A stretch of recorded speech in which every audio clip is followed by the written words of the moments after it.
நேற்று ஒரு நியூஸில் பார்த்தேன். நேற்றில் காலையில் கூட தான் பார்த்தேன். கண்ணாடி பாட்டில் எடுத்து அடித்து இப்போ அவனுங்க மாட்டிக்கிட்டானுங்க பசங்க. அந்த வீடியோலாம் காட்டினாங்க, பார்த்தேன். இன்ஸ்டாகிராமில் பார்த்தேன். எதுக்கு பயப்படுறீங்க? என்ன ஆச்சு உங்களுக்கு? நல்லா தானே போய்கிட்டு இருக்கீங்க, ஏன் பயப்படணும்? அவர் வந்தால் வந்து என்ன செய்கிறாரு 5 வருஷத்தில் பார்க்கலாம். அதுக்கு பயப்படுறதுனால என்ன கிடைக்க போகுது உங்களுக்கு? அதுக்கு எங்கள் மேலே கல்லை தூக்கி அடித்து, எங்கள் மேலே பாட்டிலை தூக்கி அடித்து, அதுக்கு ஒரு பழியை தூக்கி போட்டுடலான்னு முடிவு பண்ணிட்டீங்க. ஏன் இந்த வேலை உங்களுக்கு? நான் தெரியாமல் கேட்குறேன். பயமாக இருந்துச்சுன்னா ஒதுங்கி போயிடுங்க. அவர் நின்று ஜெயிச்சுட்டு என்ன செய்யணுமோ செஞ்சுட்டு போகிறாரு. இல்லை உங்களுக்கு பயம் இல்லை, நெஞ்சில்லைன்னா நீங்கள் தைரியமாக நில்லுங்க. எதுக்கு உங்கள் தொண்டர்கள்லாம் விட்டு இந்த மாதிரி வேலையெல்லாம் பண்ணிக்கிட்டு இருக்கீங்க?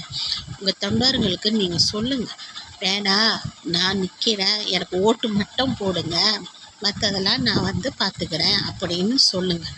உங்கள் தொண்டருங்களை ஏவி விட்டுட்டு அவனுங்க கல்லை தூக்கி அடிக்கல. அவனுங்களுக்கு காசு கீசு எதாவது கொடுத்தீங்களா என்னன்னே தெரில.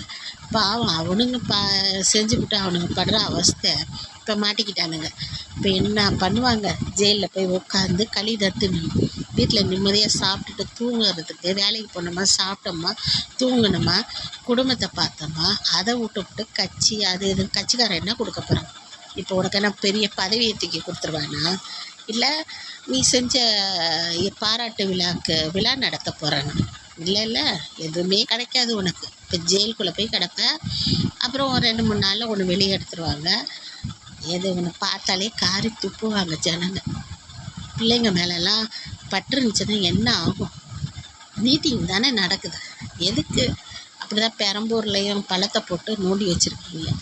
பெரம்பூரா இன்னொரு ஏரியா ஏதோ சொன்னாங்க, ஸ்டாலின் ஏரியாவா? எதுக்குங்க? நல்லா இருந்த இடத்த ஏன் பள்ளம் போட்டேன்னு மக்களே கேட்குறாங்க. வந்தால் வந்துட்டு போகிறாரு, பேசினா பேசிட்டு போகிறாரு. உங்களுக்கு ஓட்டு கிடைக்கணுன்னா கிடைச்சி தான் ஆகணும். ஏதோ ஒன்று சொல்லுவாங்க தெரியுமா, பழமொழி. தனக்கு இன்றைக்கி இதுதான் ஆண்டவன் விதிச்சானா அது கண்டிப்பாக அது கிடைச்சி ஆகணும்னா கிடைச்சிடும்.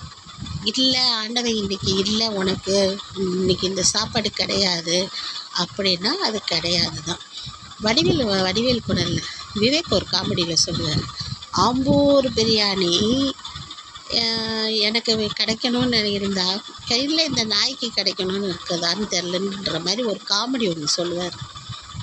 அந்த மாதிரி தான் ஓட்டு உங்களுக்கு கிடைக்கும், உங்களுக்கு முதலமைச்சர் பதவி கிடைக்கும்னா அது கிடைச்சி தான் ஆகும். இல்லை வேறு ஆளுக்கு கிடைக்கணும், அவங்களுக்கு கிடைச்சி தான். 5 வருஷம் தானுங்க, ஏங்க இப்படி இருக்கீங்க? சீ.